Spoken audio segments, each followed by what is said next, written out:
Hi, I'm Leah Robilotto from the Food Allergy Institute. I'm excited to talk to you today, and I'm grateful that you're joining us. I, like many of you, struggled to become a mother. My path to motherhood seemed to be different and unique, but as I talk to more and more women, I find out that there is no regular path to motherhood. There's no one single way. All those stories and all those movies that show that, people just become mothers in one single way is a myth. After years of infertility and the loss of our twin sons in 2008, my husband and I became parents again through adoption. We were blessed with a young son in 2010, and then again through adoption in 2012. And from the outside, I had it all together. From my Facebook feed, my kids were happy. My husband and I both had fulfilling careers. We were successful. We went on fun and interesting vacations. You could see that my older son had food allergies and some medical conditions that we struggled with, but we could handle it. Nothing that we couldn't handle. What you couldn't see from my Facebook feed and from sort of that outside in is that I was struggling. I was broken. I was living with crushing anxiety. My kids were happy. It wasn't all a lie. My husband and I generally liked each other. Our marriage was pretty stable. We did have great jobs. Our vacations were fun. But I was running on caffeine and wine. I was constantly worried about my son having another life-threatening anaphylactic reaction.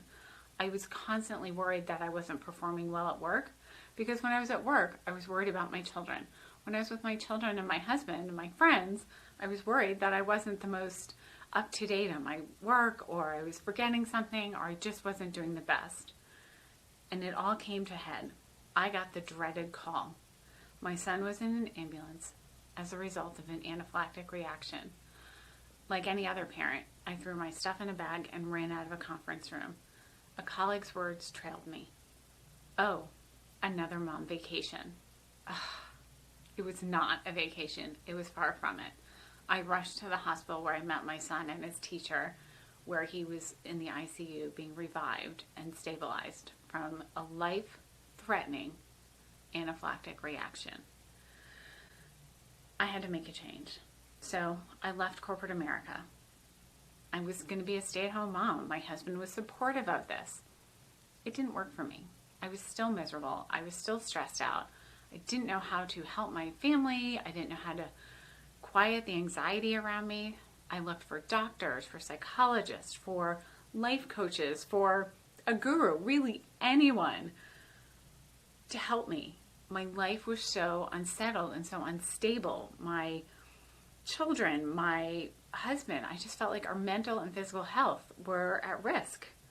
I could not find anyone to help me. No one could give me the practical advice I so desperately needed. I wanted to scream from the rooftops, "Help me!" There just wasn't anyone. So I decided I was not alone. I could not possibly be the only one crying at my kitchen sink out of stress and anxiety and worry. I could not be the only person with a chronically ill child who didn't have it all together. It's true, I'm not. There's 34 million Americans with food allergies, not to mention parents who parent children with diabetes, epilepsy, other chronic conditions. I was not alone. So I went back to school. I became the expert I needed. I got my master's in child and adolescent psychology. I went to work for food allergy research and education, and I learned everything I could. I talked to tons of parents, I did research, and I became the expert I needed. I learned how to advocate for parents, how to advocate for children at school, what I needed, how to do self-care. And self-care is not hygiene. So if you brush your teeth this morning by yourself, that is not self-care. That is hygiene. So I figured it out, and that's why I got my life together. That's how I got my life together. So now I want to help you get your life together. What I do every day, day in and day out, is help women like you. And it starts small. It's little tiny pieces of effort, of asking for help, One of the most common things I see in my practice is women, men, fathers, mothers, even people with chronic illness are so desperate to not look afraid, to not look weak, is to ask for help. So the first thing I want you to do, if you're struggling like I was, if you are feeling stressed and anxious and alone, if you're feeling isolated, 32% of parents with chronically ill child feel anxious and depressed and isolated, way more than mothers and fathers of children without chronic illness, is I want you to really look around at your life. Is how you're living sustainable? I'm guessing it's not. I'm guessing it's not leading for your most passionate purpose. It's not going to lead you to a long, fulfilling life and career. So if what you're doing right now is not sustainable, I want you to take out a piece of paper and really list out what are the things that's working in your life and what's not working. I want you to take a minute and really sit.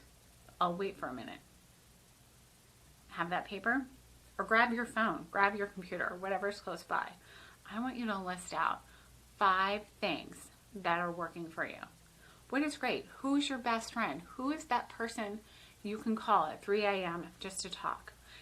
Are you and your spouse on the same page? Is your children's teacher working with you to make sure they are safe, to make sure they're included? Because if they are safe medically, are they safe and included emotionally? One of the things that I love talking to people about is just because our children are medically safe does not mean they're psychologically safe. Schools will often put children of different needs and different abilities separated. So if your child has, say, a food allergy, they may put them at a different table at lunch. That is not keeping them included. That is putting a target on their back that says, this kid is different and we are going to separate them. That is not included. In fact, research has shown that kids who have, or schools that have separate tables for, say, peanut allergies, actually have a higher instances of needing to use their epinephrine auto-injectors by 25%. Whereas schools who make the time and the effort to become educated on safe cleaning procedures and how to teach kids how to wash hands and not share, do a much better job of not only reducing bullying because of food allergies, but teaching kids how to be inclusive. So come along with me and really work with your schools on how to keep kids safe and included. Part of that is keeping your kids' mental health. So do you have those 5 things? What's working? Great. Keep those by you. Now, flip that paper over, grab another sheet on your phone, whatever you're writing on. What's not working? Go ahead, write it down.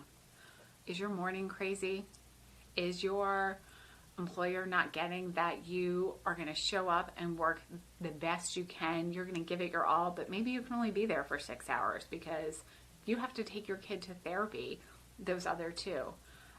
Although in this time of coronavirus, we all have found out maybe that meeting really could have been an email. Are you worried and don't feel like you're fully informed in everything that you need to do?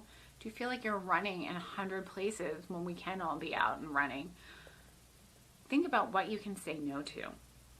One of the favorite things I like to share with people, and it's not a big secret, is you can say no. No is a complete sentence. You don't owe anyone anything. If you can't do a volunteer activity, trust me, they'll find someone else to fill it.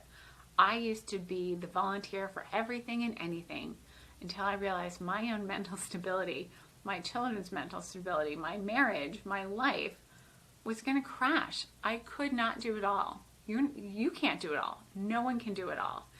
That myth of everyone doing it all and being the superhero is just that, a myth. If you look at Oprah, who's one of the world's most successful people, Martha Stewart, Jennifer Gardner, who's, everyone's favorite mom, they all have tons of help, and they will admit, in order to get where they are, they have had help. They have had to say no. Not that they didn't work hard, but they have had help, and they have said no. If your child eats differently or you eat differently, you don't need to explain it. You just need to explain that this is our rules, this is what we're doing, and this is how we're doing it. No, we do not do X, Y, and Z. That's it. So no matter what you're struggling with, I want you to really look at where you want to be, what's working, what's not, and where do you want to go. My business was formed out of seeing that my life was not sustainable. My son and his chronic illness, and my other child who felt like he was being pushed to the side, or at least I felt like he was being pushed to the side, was not fulfilling anyone. So I became that expert I needed. I changed my life to become a better mother, a better wife, and an advocate for you and your family. So join me now in writing down and really thinking about, what's the purpose? Why are you here? What are you doing with your life day in and day out? If you wake up stressed and anxious and go to bed the same way, let's look at how we can change what you're doing and how we can make your days filled with joy, happiness, and ease. When you have a child with chronic illness, there's always going to be a bit of anxiety, a bit of stress, but there's definitely ways we can work together to manage it.